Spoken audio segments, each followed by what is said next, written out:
So we can start with the new variance, which is the sales value variance. So standard costing, it has, like, you can bifurcate it into two things. One is cost variance and one is sales variance. So within cost variance, you have everything: material, labor, variable overhead, fixed overhead. All these are related to cost. So you have studied that portion. Now this portion is on the other side, which is the sales. So this is very similar to your material cost variance. So if you know material cost variance, you can solve sales value and sales margin variance. Both are easy to do. So let us start.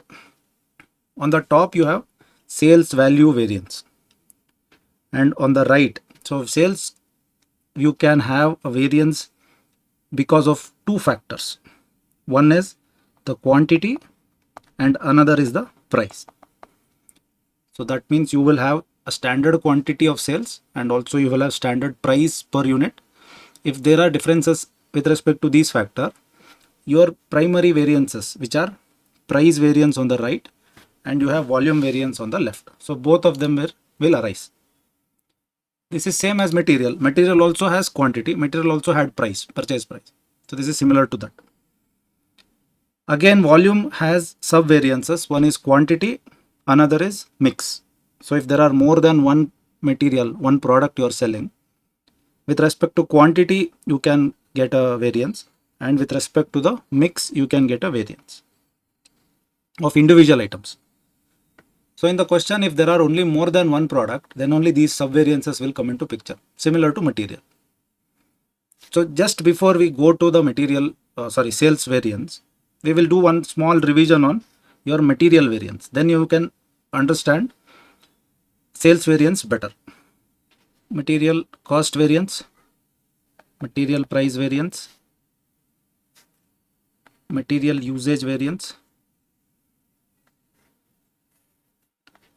So material yield variance, these are the subvariance, and material mix variance. So when we were doing it through the table method, we were doing SQ, SP, AQ, AP, RSQ, revised standard quantity. So SQ standard quantity, SP standard price, AQ actual quantity, AP actual price, and RSQ is revised standard quantity. So this will come into picture when there are more than one. Next, this was the first step. Second step was to prepare factors. So first factor was what? SQ-SP. Second one was RSQ-SP. Third one was AQ-SP. Fourth one was AQ-AP. So how to remember this? Simple.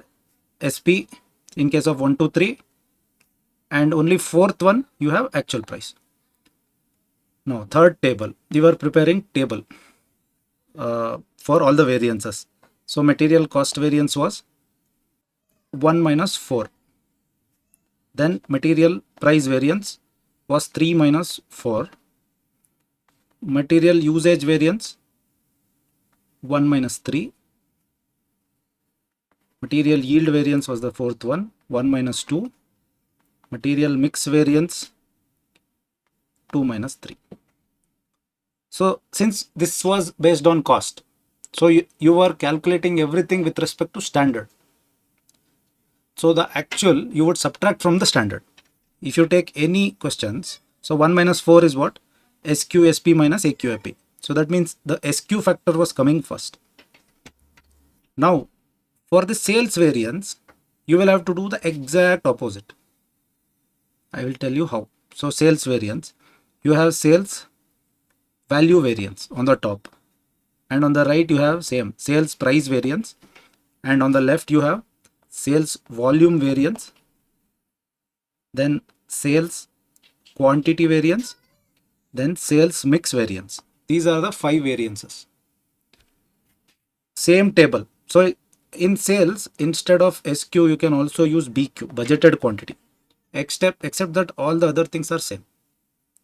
So in the problem, they may have given it is SQ or BQ, which means budgeted quantity can also be given. Same formula here. instead of 4 minus 1 minus 4, it will be sales value variance will be 4 minus 1. Sales price variance will be 4 minus 3. Why? Let's look at the logic. What is 4 minus 1? AQAP minus SQSP. So this is the budgeted and actual sales for 1 month. There are 2 products, Joy and Toy. Then budgeted column. What details you have? You have Joy, sales unit is 6,000 and selling price per unit is 5. Similarly for Toy, it is 10,000 and selling price per unit is 2. But in actual, you have 2 slabs. 5,000 units were sold at 5 and 1,500 were sold at 4.75. Similarly, Toy was also in 2 slab. Budgeted cost for the products Joy and Toy were 4 and 1.5 per unit. So if the budgeted cost is also given, you can calculate both sales value as well as margin variances. Now, what you have to find out? Sales value variance, sales value price variance, sales value volume variance, and value mix variance and sub volume variances. Same method. So we will now post the data. Only in the actual quantity there will be two columns or two rows. So we will see budgeted quantity 6,000, 10,000, 5 and 2. 6,000, 10,000, 5 and 2. In actual quantity you will have 4. 5,000 at 5, then 1,500 at 4.75. 1,500 at 4.75. Similarly for Toy, 75 and 1750. And this is selling price per unit is 2 and 1.9. Now total quantity 16,000 total budgeted quantity, and here 6,500 plus 7,500 plus 1,750, 15,750. So now you can calculate RSQ. 15,750 into 6,000 divided by 16,000. Here 15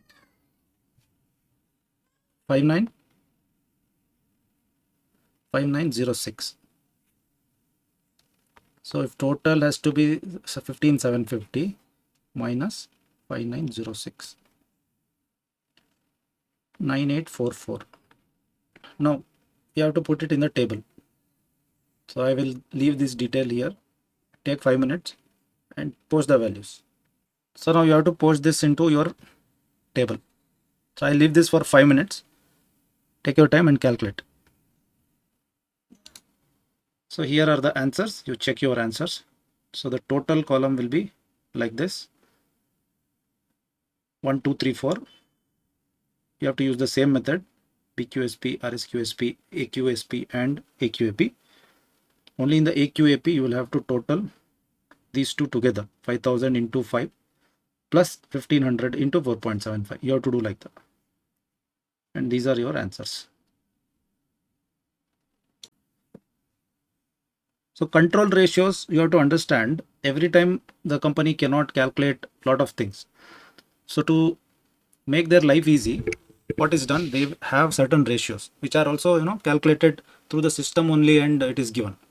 Even in the financial statements there are some ratios like debt equity ratio, then debt coverage ratio, interest coverage ratio. All these are usually given in financial statements also. But from cost accounting perspective, we have 3 important ratios.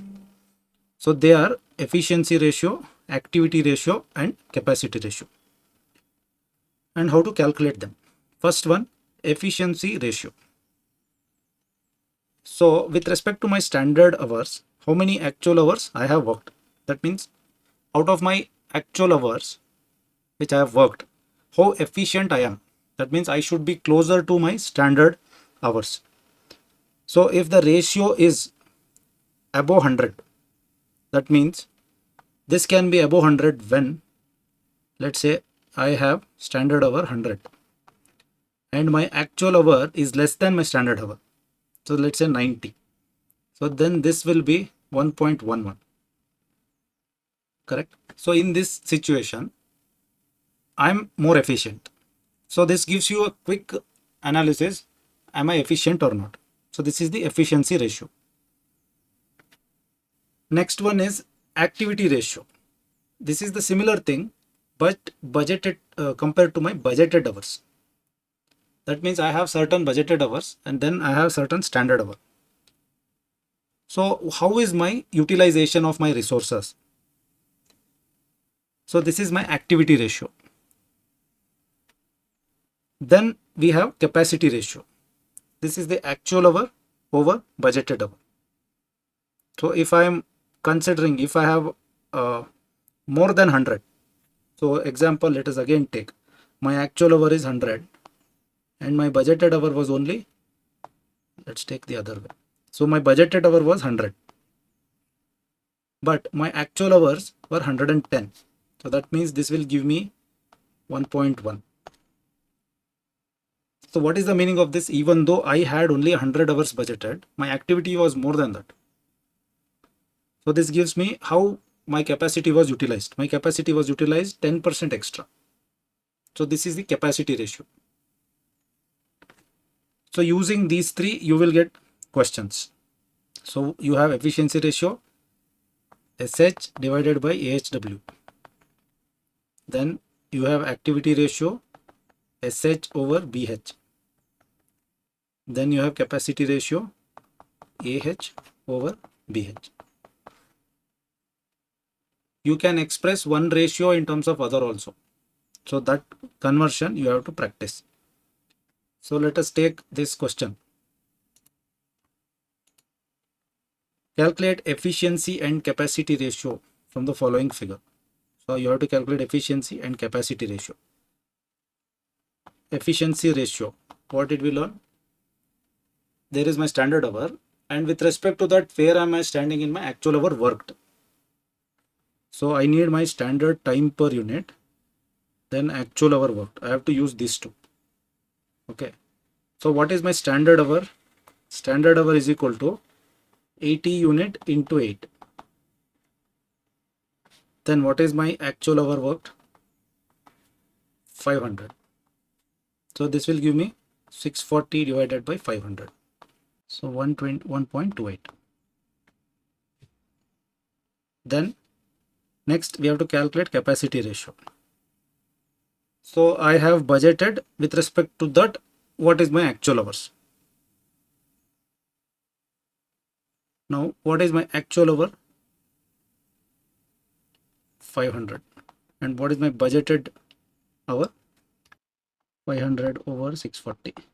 0.78125. So this also you can express as 78.12%. So here there is one correction in the standard hour. So your efficiency ratio is standard hour. So here it is not 80 into 8, it is 60 into 8. Standard hour is equal to actual quantity multiplied by standard time per unit. So standard time per unit is 8, then actual quantity is 60. So this is 480. So 0.96. You can also say it as 96%.